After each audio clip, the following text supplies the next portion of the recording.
Bonsoir, bonsoir à tous. Good evening.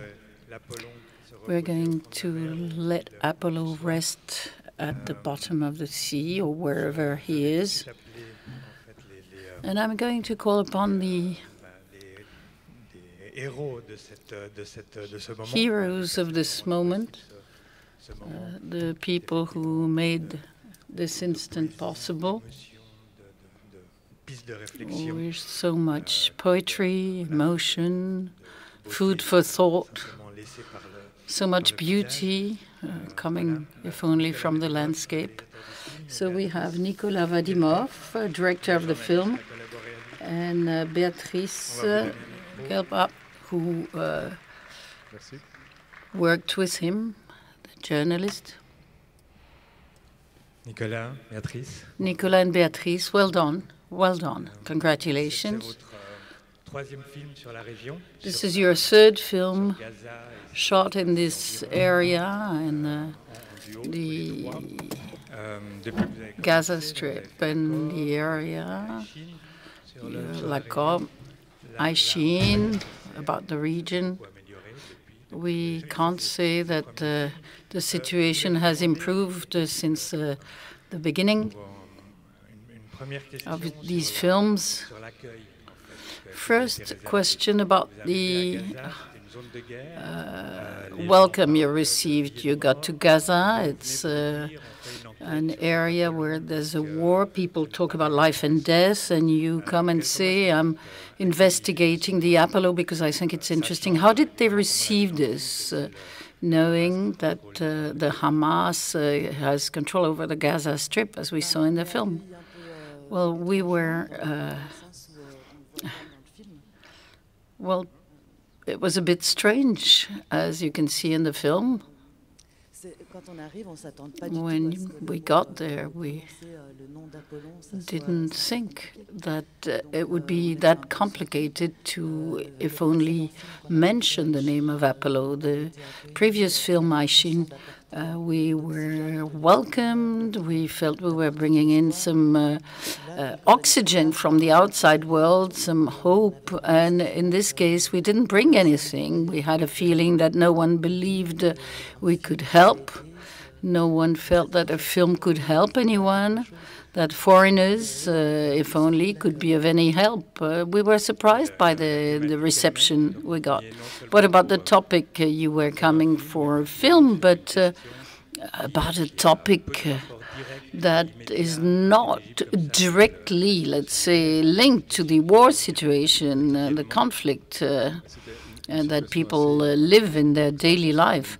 Well, it was rather paradoxical because, as Beatrice said, you had a blocked situation when people are faced with the media, and even if we're not the media, we're not filming any news subject, but when people see a camera, they don't necessarily make a difference.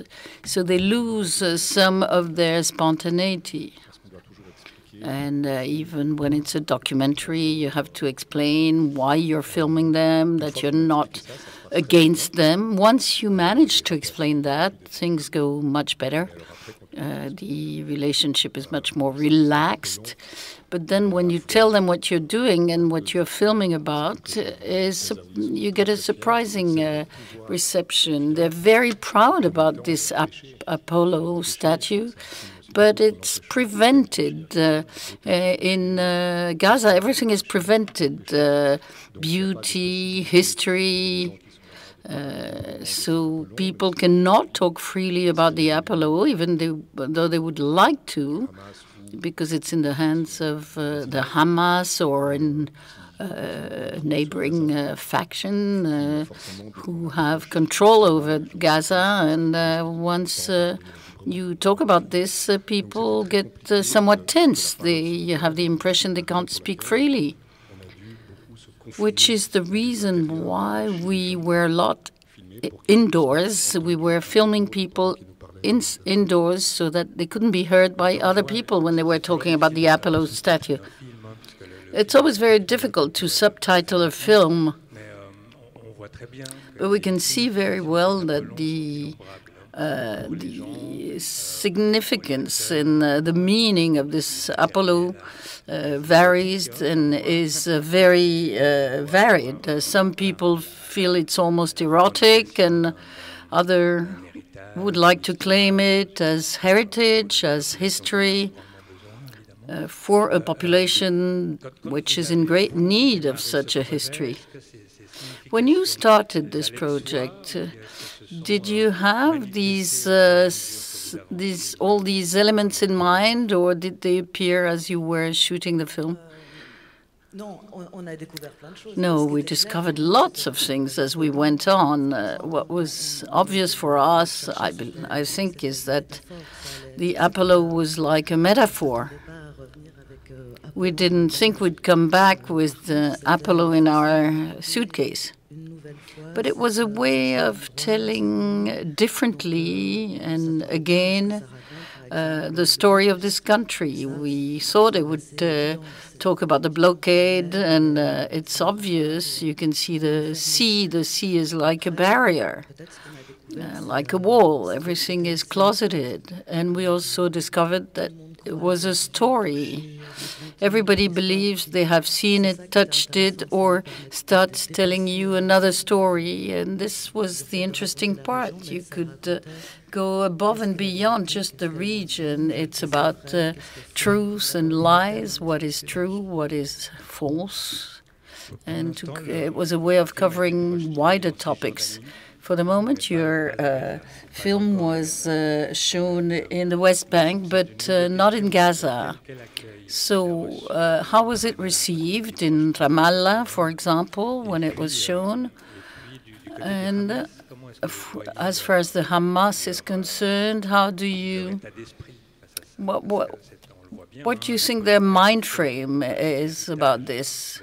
Because as we can see, it's the Apollo is part of the heritage of the Gaza Strip and the heritage of the Palestinian, including the Hamas. And at the same time, it's impossible for the Islamists in the Hamas to accept this heritage. Well, we wanted to show it in Palestine, in the West Bank, and in Gaza. So we went there in October. We were invited to a festival in Ramallah and Bethlehem. And we were supposed to show it twice in Gaza, and it was cancelled at the last minute because the people on the spot and the Swiss consulate, which was coordinating the film, felt the moment was not right, and that it might be a problem for the people shown in the film, and that it might sort of awaken these tensions and these problems. We were disappointed, but we didn't insist because the most important part was the safety of these people we had who were in the film. And elsewhere in Ramallah and Bethlehem, it went very well. It enabled the people from the West Bank who saw the film to see Gaza, which is a forbidden place for them. Most of them haven't been there for a long time. A lot of them have never been. It was a very moving moment, fascinating discussions. And since then, we've heard that the situation might be more favorable and that we might be able to discuss a projection of the film. So the film is being shown a lot in the region. It will be in Lebanon in 2 weeks, then in Jordan this spring, or let's say end of May, beginning of June. And after that, we're ready to go and show it in Gaza, and then it will be shown in the West Bank and elsewhere. We'll see. There's a question that is eating at me. Does this Apollo exist or not? There's some uncertainty about it. And in this case, if it exists, where is it? Please tell us. Well, first of all, as Beatrice said, before we left, We had an inkling that we wouldn't find it. In fact, it wasn't our objective. The Apollo was really a pretext to present a different idea of Gaza in the region. But at the same time, we really wanted to know where it was. And as time went and as things were getting we were getting closer and closer. In the last 3 days before we left Gaza, we heard people who had seen it a short while ago. Some people had had very fresh news of Apollo. We want more. Well, the whole question is about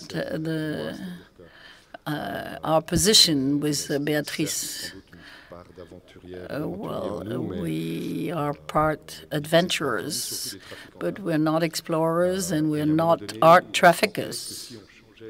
And at one point, we felt that we changed our cap and stopped being a journalist and a film director, and if we were considered as people who were ready to convey information for people who would like to get the statue, we felt we could get ready. I spent a few nights a few sleepless nights, let's say. Beatrice was making fun of me. I'm more the type who's more pessimistic. I felt that if with this info that we had, we could make headway, but it meant we couldn't film what we saw, which is not very interesting when you make a film. Well, we could have told you more stories, but we felt that if we had seen that Apollo, the only argument would have been to say that we knew people who were ready to buy it, and then we would have been able to continue with this pretense. So maybe we will get, we might have gotten some phone calls later on saying, so what's happening? Are you buying or not? Well, it might have been more complicated to make a fourth film about Gaza. So we didn't see it. Now, as to whether it exists, personally, I like this idea, this state of doubt, of constant challenge. And I'm not sure it's that important to know. So you're the half-empty glass. Well, I'm glad we didn't find it. Otherwise, we wouldn't have been able to present the film. Thank you.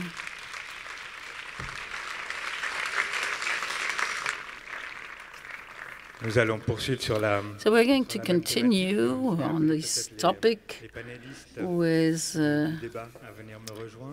members of the panel whom I'd like to call upon.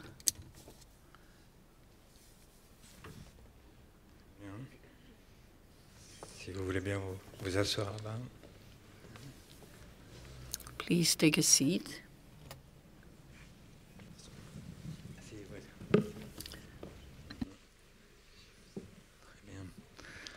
Merci. Je vais vous les présenter, même si vous les connaissez sans doute tous les trois. Peut-être ici, commencer par Monseigneur. So let me start with Monseigneur Najib. You're the Archbishop of Mosul, recently confirmed as an Archbishop. Yeah, it's very recent, so we have a very new Archbishop from Mosul. You live in Erbil, but you are the Mosul Archbishop, and you are the Archbishop for the region, including part of Kurdistan. Next to you, we have Géraldine Chatelain. For decades, you've been living in that region. You're very interested in all these issues of heritage, material and immaterial heritage. And you're very interested in the people who call the Arabs from the swamps of southern Iraq. So maybe we'll talk about that later on, unless other topics take so much time that we cannot talk about it because there's a lot to talk about this region. And finally, we have Cordula Dreger. Sorry if I mispronounce. You are Chief of Staff of the Red Cross chairperson, of the ICRC chairperson.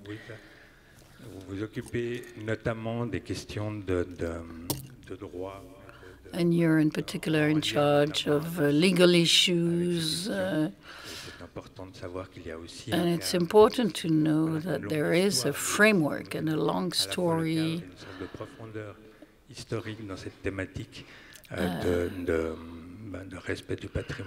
for respect of heritage and protection of heritage.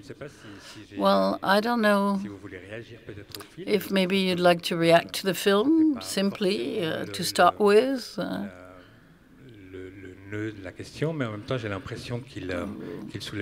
I have the impression that this film, in fact, covers a lot of themes, and that this Apollo is a work of art, but it's also a stake. And it's interesting maybe to know how you react. First thing, in ICRC, is there a legal framework to try and save Apollo? How could we try and save Apollo? I believe that maybe if we can react to the film, you asked us to react to the film. I'd like to say that in a conflict or war situation, it's always there's always the issue: should we take care of old stonework and buildings and art when people are dying? And the interesting thing in this film, we can see that the people are proud. Maybe not everyone, but these people are proud about their history and historic heritage. And you cannot really oppose the issue of saving human beings and not books and old stones. I feel this film is a symbol of that issue.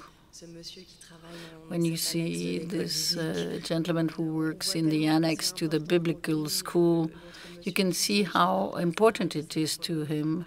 And the other one who says, I love Gaza and this Apollo belongs here. It's part of our history. So these people are telling us that it's important for their identity, for their feeling of belonging. And I think that one has to have a clear idea about that. This is something that is important and should be protected. And for international law, the humanitarian international law,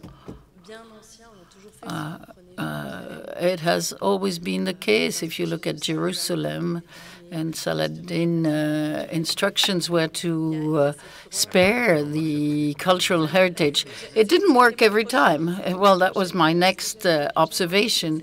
There is this huge contradiction. There's always been a great recognition about the fact that in times of war, cultural heritage should be respected. But all the time there have been violations of this code.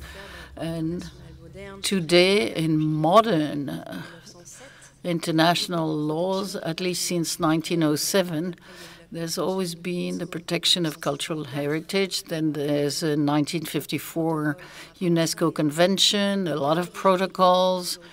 And the legal framework, the present legal framework, including the criminal law, have shown that attacks against cultural goods can be considered as crimes of war. But the problem is to have this framework complied with. Well, sometimes they are very specific solutions. Your Excellency, you are Archbishop but you're also a savior of treasures. That's what we know of you, at least. Could you tell us about this story that got you so well known across the globe? It's an incredible adventure that you went through. Actually, it would deserve a film in itself. To give you a few elements of context, Mosul, second largest city in Iraq, and ISIS is getting closer. Mikhail Najib is the guardian of a treasure, manuscripts, artifacts, unique artifacts that he has scrupulously registered, that he is digitizing and that he has to defend in front of the threat presented by the Islamic State. But we'll hear it from you. Well, first of all, I would like to thank the directors of this film. It was very moving, and I felt like an actor. It's very much the context that we live in the Middle East. We live in a cradle of civilization. That's something that we have to keep in mind. And I was born in Nineveh, which became Mosul. And to us, it is something innate to be able to have a feeling for heritage. We have the winged bulls over there, the lamasa. It's a treasure to humanity that date back to 3 millennia before Christ, and finding this winged bull cut in pieces by the Islamic State and then shipped away discreetly, it's extremely sad. Finding heritage and leaving it in its historical context, it's something wonderful. But I'm actually wondering now, maybe the current if the current context is not adequate to keep these artifacts, well, then we need to decide what we do with them. Leaving them in the sea or in the sand, it's sad. But then when we can see these artifacts in the greatest museums in the world, in London, in Paris, in Berlin, anywhere else, it's very moving. For example, the gates of Ishtar. Seeing it in Bergam, I was awestruck. I even forgot myself. I felt like I was being drawn into this gate. And then suddenly I have a guard from the museum who jumps on me and tells me, "You have to stop, you have to stop."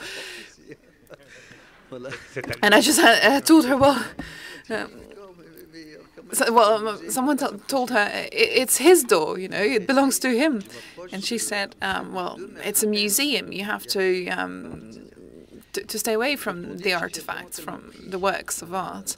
So just to tell you how gripping it was, it's a treasure that is millennia old, and it was pulling me in.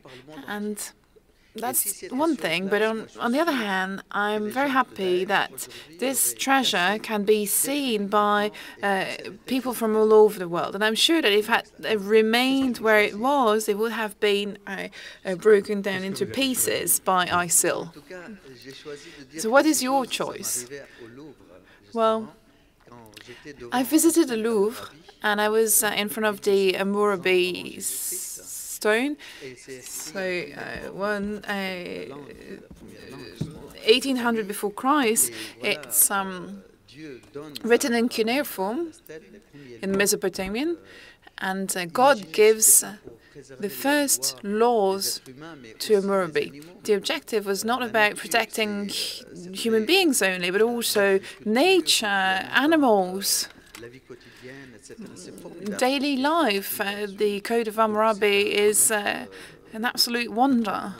It's about 2 meters high, And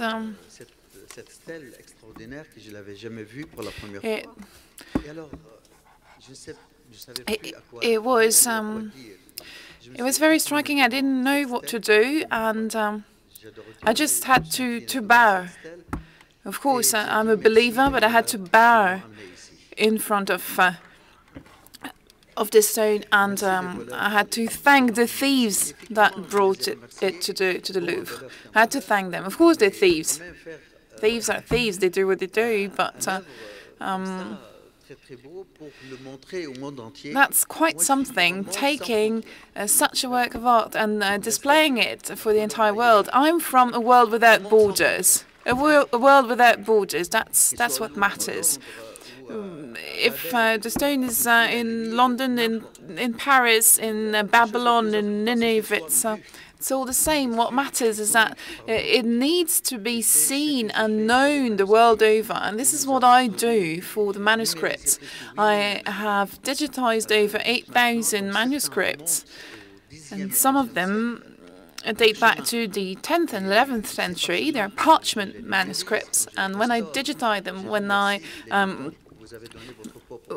I repaired them, I thank the sheep that gave their skin for us. That's what humanity is about. It's not the place on earth. What matters is the knowledge. It's a human treasure that we have in our hands. It's an international treasure. I don't have the right to keep such a manuscript for myself. And ever since I joined the Dominican Order in 1980, not before Christ, in 1980, I said that I would never keep a manuscript hidden. A hidden manuscript is a dead book, and if we digitize them, they become immortal.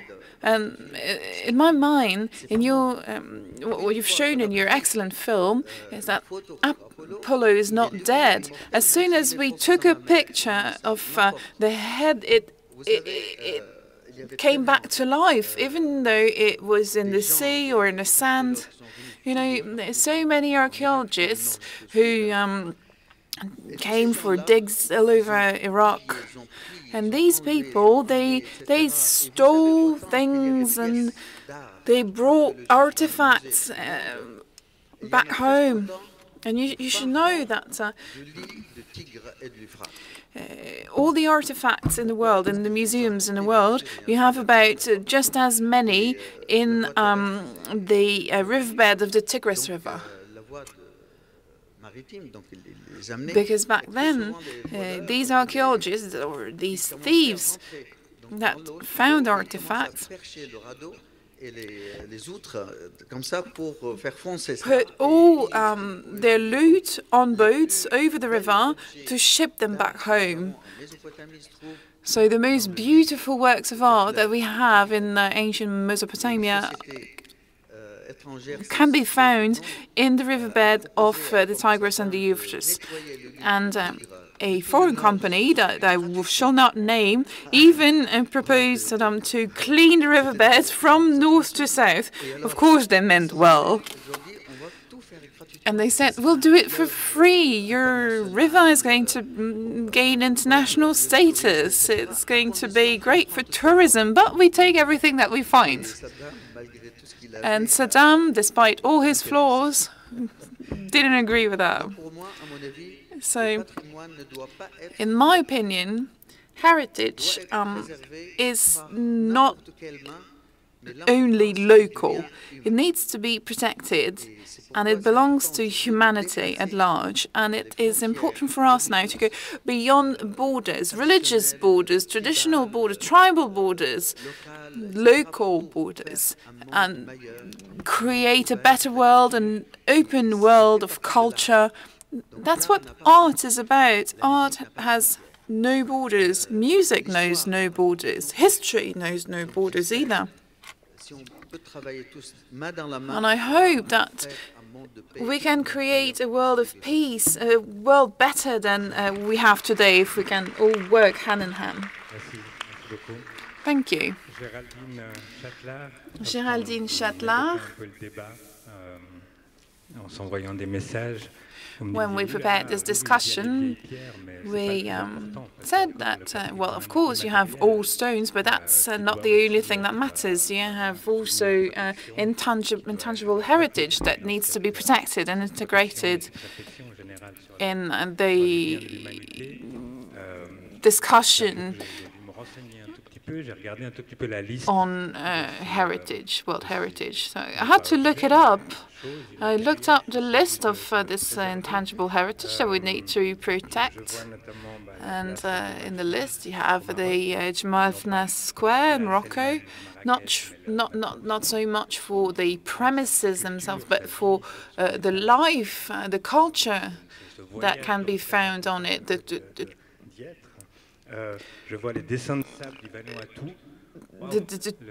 culture shock it can bring to the traveller. And there's also the sand drawings of Vanuatu that are protected by legal texts, and closer to us, Corsican singing, flamenco, French gastronomy is also intangible heritage. But are we going a little too far with that? Do we have to really protect everything and not let anything evolve? Thank you, Luis.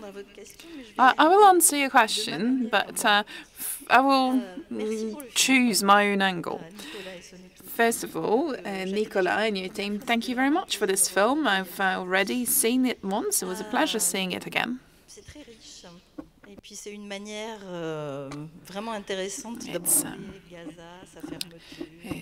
full of information. It's very interesting to look at Gaza. It's a very interesting angle to look at Gaza and the blockade, history and culture. His Excellency might prove me wrong, but I was paying close attention to what was said in Arabic. And I know, of course, that the films are edited and there are things that are not necessarily shown. But the Gazawis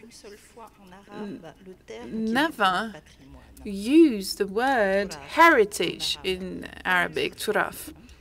Not once do they use it. They talk about history. Even archaeologists, the two Gazawi archaeologists that are interviewed in the film talk about the history of Gaza, but they didn't talk about heritage. So my neighbor in the screening was saying this as well. Heritage in French is patrimoine, and it's a very problematic word because it's related to the father. So it could be matrimoine and related to the mother. In English, you have heritage. In Arabic as well, it's something that you inherit. So to answer your question, Luis, en particulier, mais pas uniquement, dans les pays de culture majoritaire musulmane. In Muslim majority countries, I'm saying Muslim majority because of course there are Christian communities in these countries, or other religions, but they all fit within a Muslim culture, Muslim history. There is an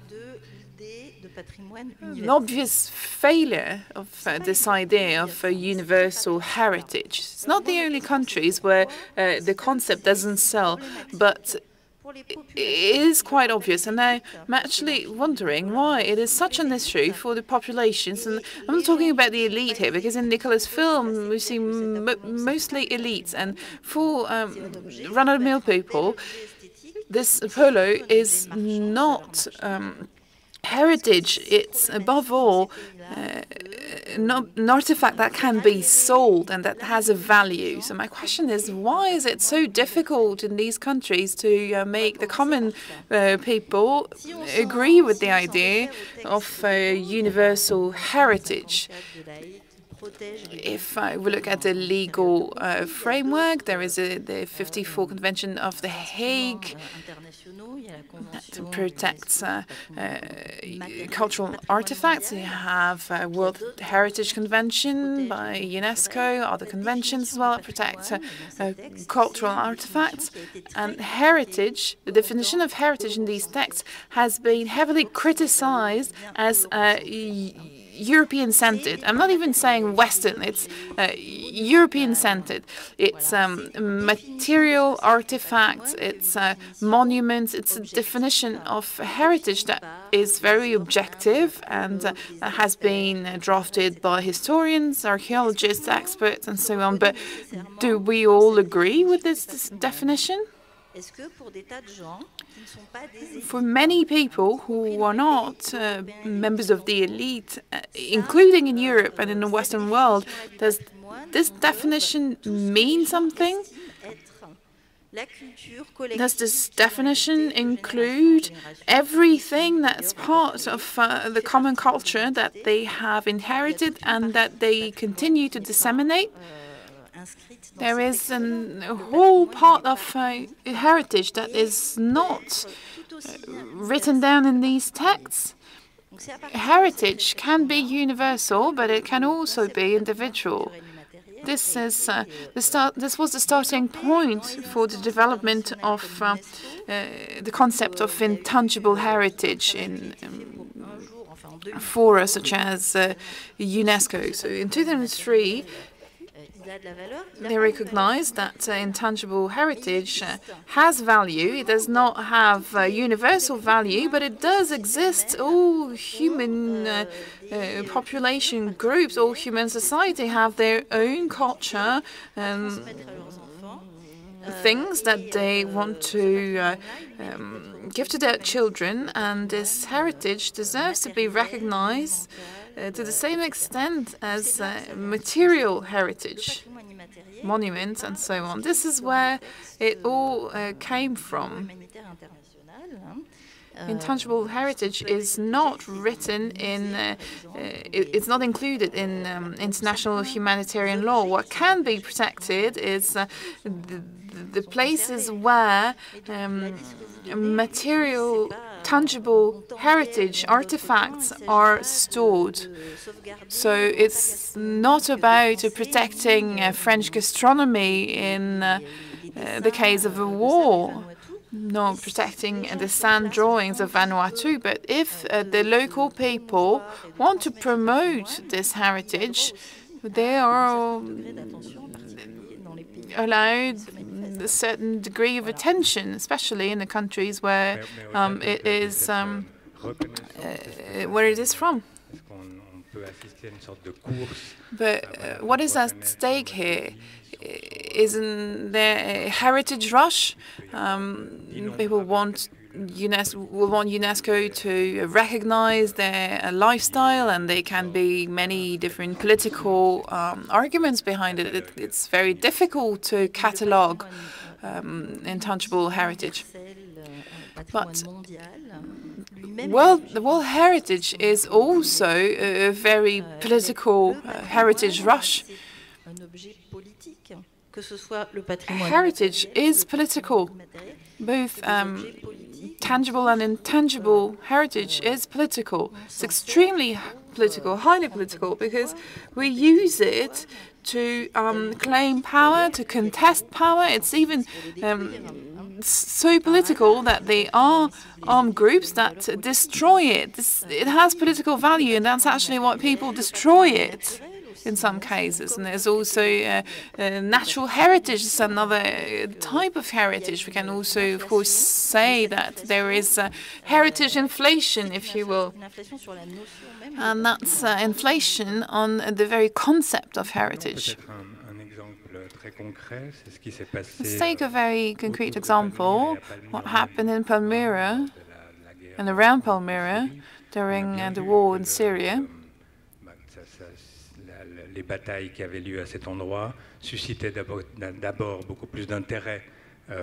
It was quite obvious that the fight in this area drew much more interest in our countries.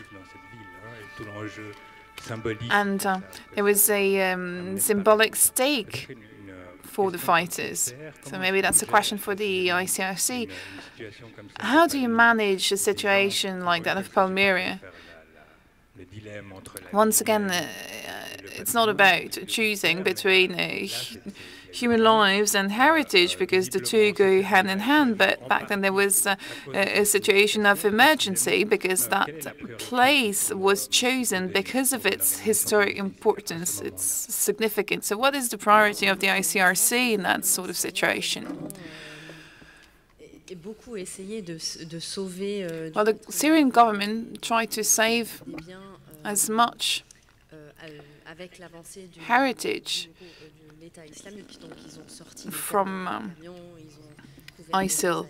They covered mosaics with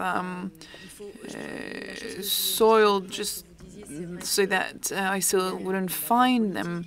But yes, there is a political battle, a symbolic battle, but there's also a huge financial stake around Palmyra in Syria, and same thing in Iraq. For humanitarian organizations, well, it always depends on what our capacities are at that very moment. So when the hostilities have started and when destruction has started, it's a little bit too late for us, because we're not a armed group. We can't just go there and solve things. But we have to insist on the fact that protecting cultural heritage during a conflict, it starts before the conflict. So you need to catalogue heritage, take all the necessary measures. Upstream, we do a lot of capacity building on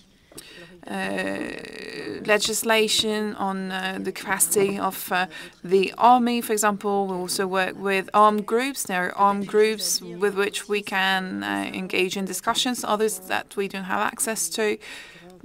And recently, the most major events that we've come across the case of groups that deliberately attack cultural heritage. So ISIL, of course, but it's not always armed groups. You know, it can be states, like in the case of Germany. We have to remain cautious. It's not always groups or always states. But to answer your question, once a conflict has started, well, UNESCO has set up a strategy along with its partner to better protect cultural heritage in the case of conflict. For example, the idea is to use satellite imaging. That is what is being done a lot in Yemen at the moment, to find out what needs to be protected.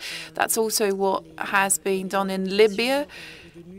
You have museums and organizations that regrouped and gave NATO the localization of cultural heritage for a no-strike list, so that NATO didn't strike these areas. Then there was also an idea that UNESCO came up with that has been tested in Syria. The idea is to set up non-militarized areas, but the problem is that you need to have the agreement of all parties, and in Syria, with hospitals and with cultural heritage alike, it does not work all too often. As you know, we work in a bilateral manner, confidential manner, but it has been the case that we got involved and interfered in Afghanistan, in Yemen as well, for example. We can tell the army, okay, your troops are moving on to a protected area, you need to be watchful, and so on. Okay, so there are things that can be done. Coming back to Palmyra, We also heard archaeologists saying, "Oh, don't worry, we can always rebuild. We will recover from it. We will overcome these difficulties, and now we have the resources to rebuild. We can even rebuild better than the original." Okay, I'm exaggerating here, but that's the idea. That's the idea. We've reached a level of knowledge and technology that would allow us to rebuild, and that means that it's not all that important. Your Excellency, could you tell us about the importance of old stones? Why would a replica of Palmyra not be the same thing to what you're working on? What is in heritage itself? Well, heritage has value in itself because it speaks about the past. It's true, the past is bygones are bygones, and but it still has value for the present and for the future. A tree without roots is a dead tree. And a people without culture is a people that lacks something and can be used as a puppet. And heritage without human beings doesn't have much value either. And when I see all these objects, parchment or manuscripts, that are centuries old, hundreds of years old, and artifacts and museums, they reflect our past. And this is why ISIL is not neutral in front of these artifacts. And what they did to our heritage. What's important for us now is to understand why they did it. You know, ISIL, there are no aliens that didn't drop down from the sky. No, they are an accumulation of fanaticism and intolerance and situation on the ground that pushed these people to commit these crimes. And they were also manipulated by others. You know, in the end, you always have political projects and you always have someone making money. You know, and actually it was interesting to see in the film that guy who was saying, okay, 500 million for Apollo, or $1 billion for Apollo, and that guy that didn't even have money to purchase a sandwich. You know, when you look at the Middle East, they are so rich, they're so rich, they have so much oil, but then when you look at people are rummaging through the rubbish to eat rotten tomatoes. In Aymara, you have red mercury, which is more expensive than gold, and the poorest man in the world lives in this very same square meter. So today, if we want to protect heritage, we need to protect human beings as well. This is why I wrote this book, Save Books and Men. We need to save culture and human being. So to give value to culture, we need to give value to human beings. And we have to be fair today, and very often I say that European countries, and thank you for bringing that up, there are many countries that sell weapons. You know, arms trade is huge in the world. It's a huge market. Every country is trying to sell weapons. In the past, we used to develop weapons to solve our war problems, but today we create wars to sell weapons, and it's unfair. Human beings are victims of this situation. And very often people say, you know, it's applied having oil in our lands. We would have preferred not having oil and not die of hunger on this very rich land. We have to look at this actually. We are selling arms in these countries, and then we dig to find artifacts. But why are you not selling values? In France, you have acquired freedom at a very high price, but why are you not selling this abroad? Why are you not peddling education? Because ISIL is obscurantism, and education is the only way to fight it. If we start building schools, if we build people's minds before building with stones, we need to build minds before building anything else. Education should be the starting point. We need to give culture to people and make them understand what freedom means, what democracy means, you know.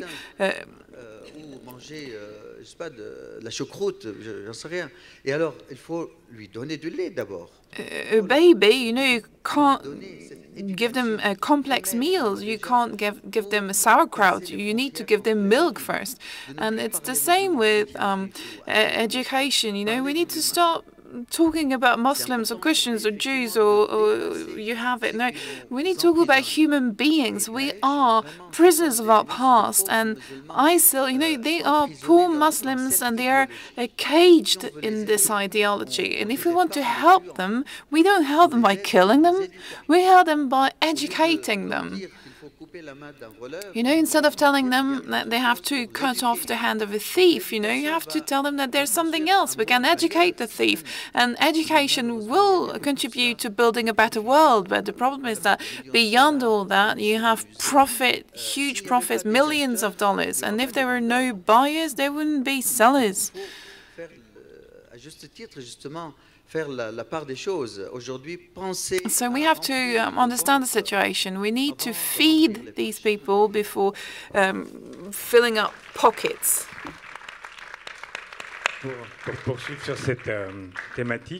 To continue on the same topic, you mentioned the idea that ISIS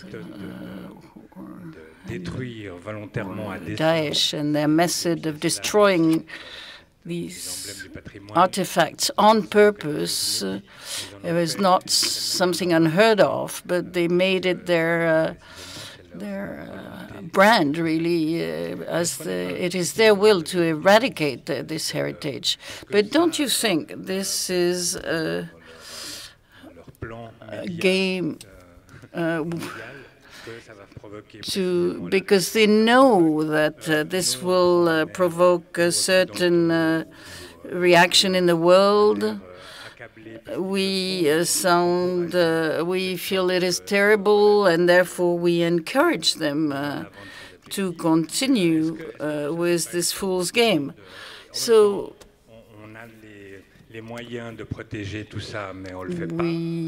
at the same time, we feel we might have the means to protect all that, but we don't do it. Don't you think this is a general fool's game? I'm not sure we have the means to protect this. We have instruments to protect them. But I don't work for ICRC, but I don't think it's that easy to have to make sure that these instruments are respected, because either you discreetly plead for something, but as ICRC does, but you can't send an army, you can't send the UN army to protect the heritage. So we have limited means. Now, is it a fool's game? Yes, it's what I was saying earlier on. It's highly political. Iconoclasm, as Monseigneur knows, was something that was very much of the essence in the Byzantine world and then in the Muslim world, and it was really the thing to attack the cultural representations of the others. The new thing is the technical means and the will to make it known through the media. And will, the desire of the Islamic world to show this as a tool of propaganda to gain more followers. We felt it was terrible, but a lot of people, or let's say this echoed a desire in some people. They had the desire to attack these symbols. It's not pure chance. My work as an anthropologist is to understand what people feel collectively, which doesn't mean I find excuses. I'm like you. When I see the destruction of heritage, I'm terrified. Yet I try and make an effort to understand how people can get to that. And in the case of ISIS, there's a lot of reasons and rationales for them. And this is why they feel they have good reasons to attack what they feel is the expression of paganism or heresy or nationalism. It may be for Saddam, for example, it was a clear idea to attack the symbols used by Saddam. So obviously we react. This is an endless game. And I don't think that we will manage one day to have a general consensus and general agreement as to the fact that one should not attack these cultural goods, even though some people don't recognize it as their own heritage. But it's a way of respecting what other people can feel as part of their history and identity. This is what is being attacked more and more in the wars. So I don't think we're heading towards times when people will attack the heritage less in conflicts, all the reverse. Okay, well, I suggest we turn to the audience for a Q&A. There must be some roving mics. I don't know if Nicolas wanted to say a word or intervene in the discussion, or do you want to leave it for after? Okay, later. I'm Anna Aznau. I'm an independent journalist. My first question is for the Mosul's Archbishop. A year ago, you were in Geneva signing the declaration of rights launched by Sami Kanan and the mayor. This was a very innovative policy to try and protect the cities, and it was a kind of alliance between cities to protect the cultural heritage. My question is the following. This was a year ago. You were here with the mayor of Mosul. How has the situation evolved in Mosul for that past year? And second question to Mr. Vadimov, the film director. At one point in the film, we see the Swiss archaeologist meeting with the Palestinian official to discuss about the potential opening of a museum in Gaza. I'd like to know where they stand with this project. Was this just a cunning way to try and get to see the Apollo, or was it a reality? Shall we take another question before we answer? Well, my name is Fitore. I don't know if it's a question or a comment, but when I see this film, I feel like saying that cultural heritage is also a war hostage, because we can see how for the Gazawi it's a position. These people want to find their origins because they have problems staying there and confirming their roots. I come from Kosovo, and we were always told that we didn't belong to the land where we were living. We grew up with this notion that if you found a heritage artifact, you were finding your origin. So we find there the possession of the land and of the past. It's what you can see in the occupied territories, for example, with the parchment, the old papers found in Israel, and the parchments found there, the old scrolls. So it's a way, in a way, that's why I said that this was like a war hostage, the artifact. Well, a question maybe about this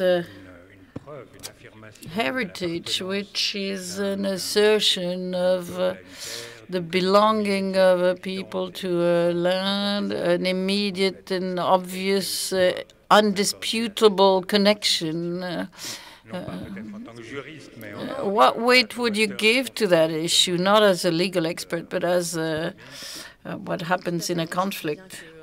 Absolutely. We know very well that in the Israeli-Palestinian conflict, archaeology is a huge challenge. It's been like that for a long time. And you always have to be very careful.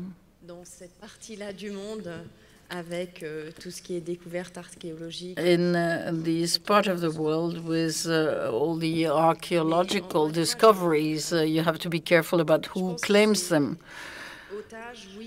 So hostage, yes, but once again, it's the idea of trying to eliminate other people's culture. In the case of Gaza,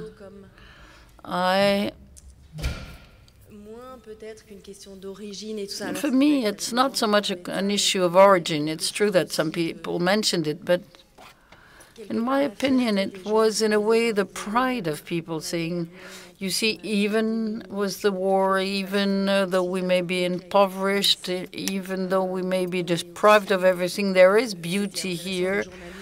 And the journalists saying, now we're talking about Gaza. People are talking about Gaza finally.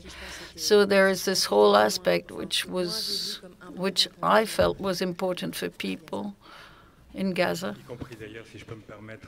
including, if I may say so, from the forger, the person who was forging artifacts and who helps. In fact, he is sort of using this identity in his way and prolonging in this identity. In 2 words, Mosul. Well, first of all, to answer your question, congratulations on your memory. Yes, it's true that a year down the road, I have seen that many things have changed. It's true that Daesh is no longer there physically. It's hidden one way or another, but ideologically they're there and they're not dead. And it's like a dormant cell that may reappear later on. So with the signature of this agreement, we were led to work hand in hand, and a year down the road, we can see the fruit of that. The mayor of Mosul has done a lot, and as for myself, I've been Archbishop of Mosul for 2 months, and I was born in Mosul. I've always tried to build bridges between religions and ethnies, and to bring down the walls between human beings, to make headway and talk to people and no longer be afraid of getting rid of the barriers between the people. So today, the mayor has made a decision. It has been decided to stop the preaching hate and violence and unhappiness in the mosques. And one of these preachers in the mosque started insulting the people who lacked faith, and a few minutes later, the police took him to the mayor, to the city hall, and took off his religious garments, and he said, "This is the last time you speak. You will no longer get your pay, because over there it's the government that pays them, and for 1 month you're not allowed to go and pray." And this is very important for them. You can pray in your own home, but not elsewhere. So today, when the law goes down that alley, people follow. So you have to show that you're stronger than terrorists. I always say that you should terrorize terrorists with the law. Not terrorize them to kill them, but to educate them, to train them again, because there's intellectually, spiritually, there is a deformation. You know, even in Europe recently, you become more and more laxist in front of violence. How many murders have been committed against Christians and against the Yazidi? You know, over 8,000 men were decapitated, and over 4,500 women were reduced to slavery. And who looks for justice for these people? So in my opinion, when you are faced with violence, you have to show that you're stronger than violence and are able to stop it and educate the people. And in fact, I'm much more afraid for Europe than for the Eastern world, because we have lost everything, but here you cannot lose everything. Something human is being lost. You think you're respecting individual liberty, but you're not protecting national liberty and the liberty of others, the liberty of innocent people. So one has to show some strength in front of these crimes. And this is a good thing. One should not be so permissive, and this is good for the future of mankind. And in Mosul, the mayor, we were all working hand in hand to build bridges between the human beings, and to go above and beyond religions, and to talk about humanity and the links that unite us. To give you an example, we are Latin Dominicans in Mosul. We call it the Church of Saha, which was the first clock offered by Eugénie, the Empress Eugénie, and it was pillaged. And when I went there after the liberation, instead of the altar where we preached love and forgiveness, in lieu of the altar, they put a gibbet, a gallows to hang people, and we organized an art gallery, which is beautiful, and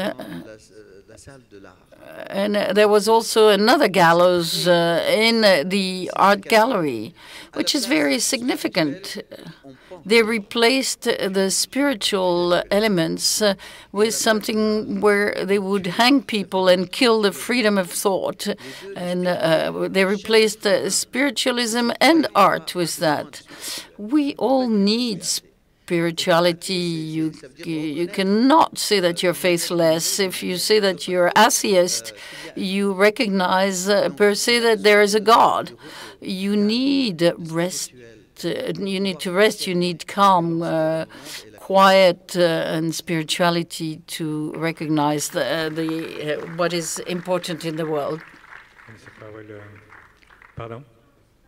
Ah, tu veux y répondre maintenant? Peut-être, oui, très bien. Allons-y.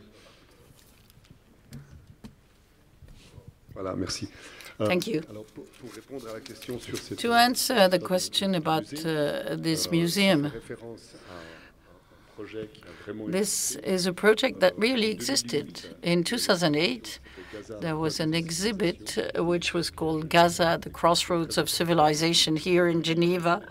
Major exhibit with the collections of the Biblical School of Jerusalem about Gaza, as well as the collections of the gentleman you see in the film, Jodat Rolari. And following this exhibit was really shed light on Gaza, and there was a project from the city of Geneva to open or to help organize a museum in Gaza where all these collections would have been presented so that the people from Gaza would have had a different vision of things. What happened is, unfortunately, in view of the situation, the exhibit that was to go back to Gaza and help the building of a museum is blocked in the Freeport. Has been blocked there for about 10 years, and we hope it can get back to Gaza one of these days. So it wasn't a trick to get to see the Apollo, as you said. Or let's say it was not only a trick. Voilà, voilà, le micro arrive. Wait for the microphone, please. Voilà, bonjour. Je m'appelle Malek et je suis du Liban. Good afternoon. My name is Malek. I come from Lebanon. I've lived through wars, occupation, civil wars, and lots of things. So I know very well what the theft of heritage means, and I even took part in trying to protect heritage. I have two questions. First, for Nicolas and Beatrice. Why in the film did you not ask questions from people who officially say they're part of Hamas? Only the minister, whom we know is part of Hamas, but no one no one officially from Hamas exposes his opinion. Second question, when you talk about universal heritage, Monseigneur, when you talk about what I saw in Paris a month ago as well, there's the local heritage and the universal heritage. The local heritage is a memory, a heritage, some memory that stays there and belongs to the whole to all the people, and that people can see and that cannot go away, including myths.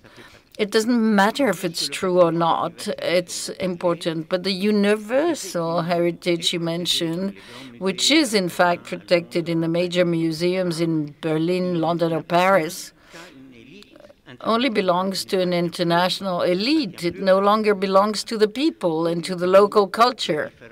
Where do you place the cursor or the divide between memory and universal heritage? Thank you.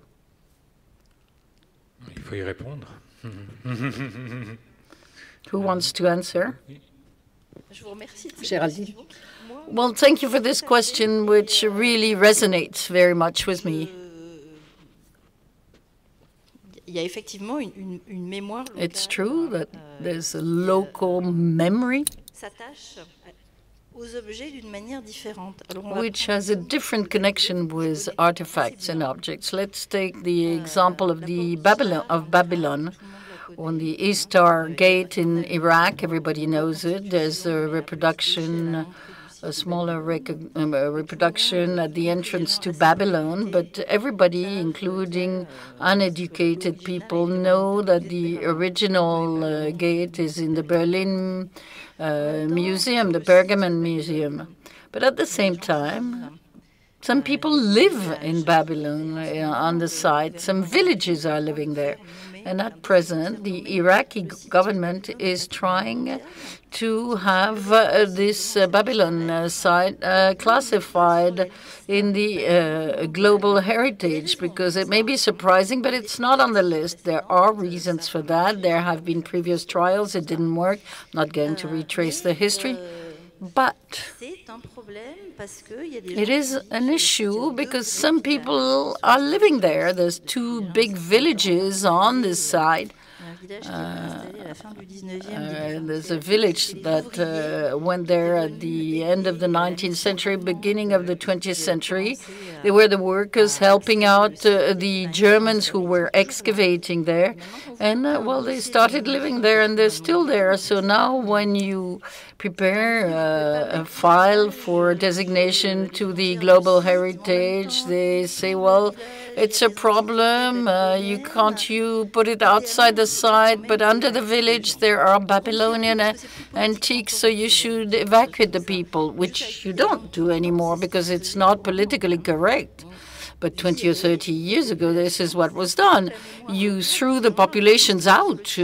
But all these people had a memory of this site. If you tell them about Babylon, they will tell you about their childhood memories. They know the artifacts better than you and I. But they also have the local history to tell you. And it's true everywhere in the world for all archaeological sites. In all countries where you haven't, like in Europe, since the 16th century, this is when it started, where you haven't this idea of heritage. Heritage is not something that fell from the sky. It's a relationship to things, to objects, and you have an individual relationship. And you have universal connections, so international law protects the universal part of it, but universal with, in my opinion, a big question mark. When you talk about universal, it's mainly Western.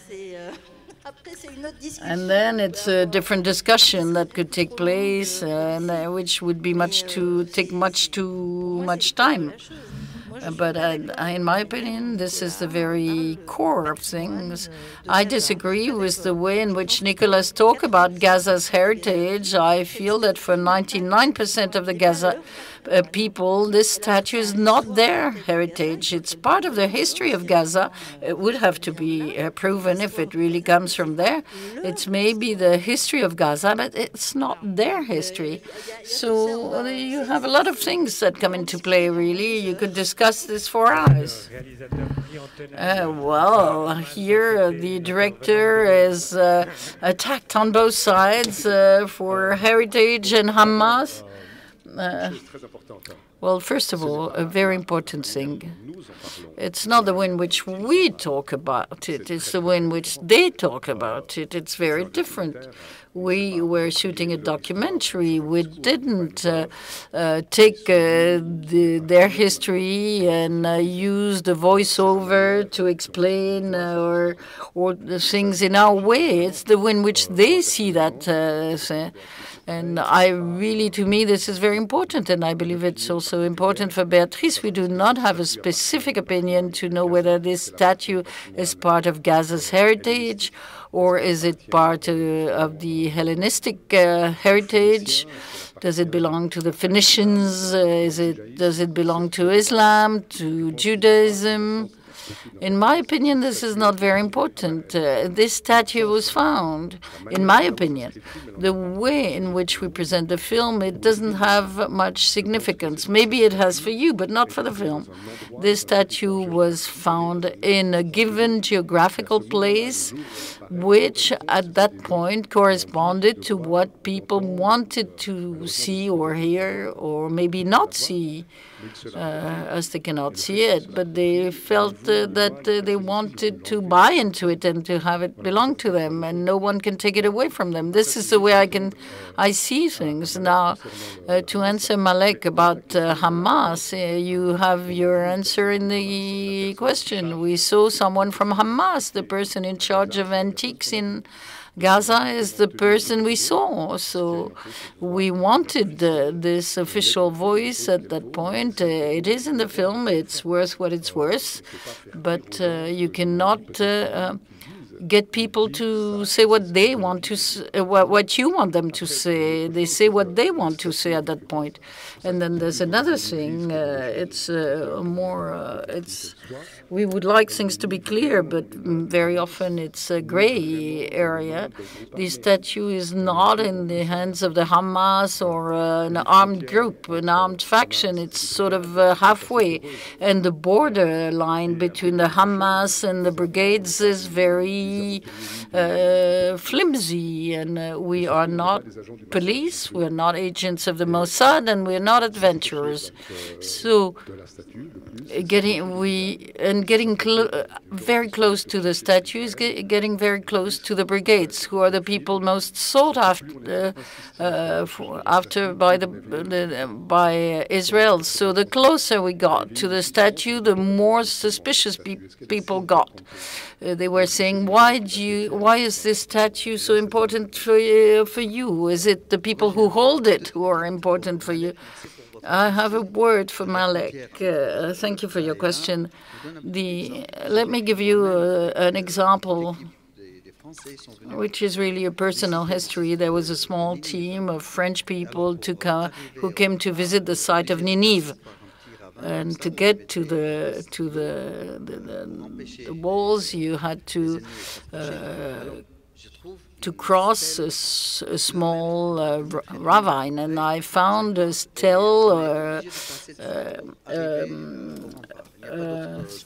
headstone of about 2.5 meters, and you had to walk on it to cross the moat, and it was covered in writing, cuneiform writing, probably 2,000 years before Christ, and you had to walk and to tread this headstone, and because of that, this writing was being rubbed off. And this is a whole page of history that no one has worked on, and this is endangered. It's being erased forever. So I asked the small shepherd who was there, I said, "Sir, you should alert Mosul's museum so that at least it's turned the other side over so that people walk on the back and not on the front." And he said, "You know, sir, we have so many of them." So it's true. In a way, Apollo is like a grain of sand in a desert. You know, in Iraq, the director of the Museum of Baghdad says there are 500,000 historical sites in Iraq that haven't been discovered yet. So those who pillaged and filled up the museums, yes, it's true, but we have quite a lot left. Yes, 500,000, but some of them are very small. I would like to react to this almost opposition between the local and the universal. I feel it's a bit of a pity, really, because it's like reproaching whatever is universal to be overly elitist, and it would be a pity if we didn't have these excavations in the 19th century, because they enabled us to find beautiful artifacts, and you shouldn't sort of set it aside by saying it's not important for the local people. Even if it's not important for the local people, it's important for mankind and for humankind. And the other thing is, and it's the legal expert and the humanitarian in me that is coming out. You said the local memory is not protected. I never thought of that. But obviously, international humanitarian law protects any civilian good, whatever it is. Every house in the village of Babylon is protected by the international humanitarian law. No one is allowed to attack it, pillage it, or displace it. So the protection of heritage and cultural goods is a protection against a protection of humankind. Well, the question was, do they also protect the French gastronomy? I think we have time for a last question, maybe.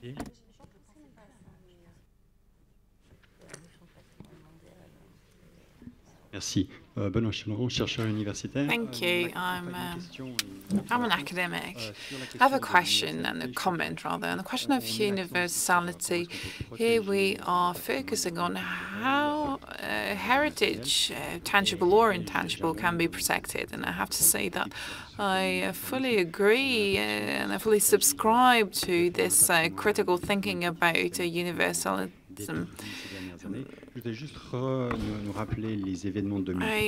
just wanted to remind you the events of 2003 after the American invasion. Some sites were protected by the American army, specifically oil drilling sites and so on, and museums were completely abandoned. So we have blind spots in our protection of heritage, and something that we have to keep in mind. And the question is about UNESCO. UNESCO was taken hostage historically during the Cold War, where the US pulled out and then it came back in. And the question of Palestine creates political conflict around UNESCO. So basically, heritage is taken hostage in this political game. Well, do you want to react to that? Is there a threat? Is the end result of the discussions at UNESCO can have an impact on these things? Well, when it comes to political, military choices made during conflicts, and it's clear that they are priorities, and the Ministry of Oil and its archives are much more important than museums or the library of second-tier museums. The American army, despite the fact that they keep saying that they don't have lessons to receive from anyone, has been blamed for this and is starting to integrate. You know better than I do, actually. They are learning to identify buildings that are to be spared by the army, and they're also integrating intangible heritage in their indicators to measure stability during conflicts. I think it will happen again in other contexts. It's highly probable. And yes, international organizations are political fora, political arena, and they are to some extent taken hostage. International relationships. For example, the question of Jerusalem at UNESCO is a key question. How do you protect Jerusalem? And the Americans have pulled out again from UNESCO after Palestine became a member.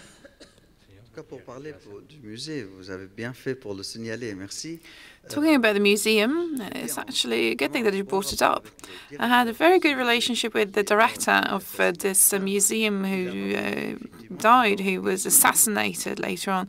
For a week, he met with all the ministers, the Ministry of Oil and the Ministry of Finance, and the museum was abandoned. And so what was shown in the media was the looting. But 1 week ago, there was nothing in the media, but the museum was being looted. So very often we have copies, you know. We hide the originals and we put copies in the museums. Les copies sont restées intactes et les originaux ont été volés. Donc c'était pire. And in this situation, the copies were left intact and the originals were stolen. So that theft was the work of experts. You know, very old scrolls and parchment scrolls that are over 2,000 years old. They disappeared instantly. So you have professional networks. You know, it's not about going after this poor guy who's hidden at the head of Apollo. You know, he is trying to become Alibaba. No, you have to tackle the actual root causes of this problem and not go after these poor people who are only trying to make a living. These people who live in these villages in Babylon, you know, I think we should build huge villas for them to help them. Why are we leaving them in small huts like that? I think poverty is only one factor. We talk a lot about the Middle East here, but it goes way beyond the Middle East. And here I'm opening another subject.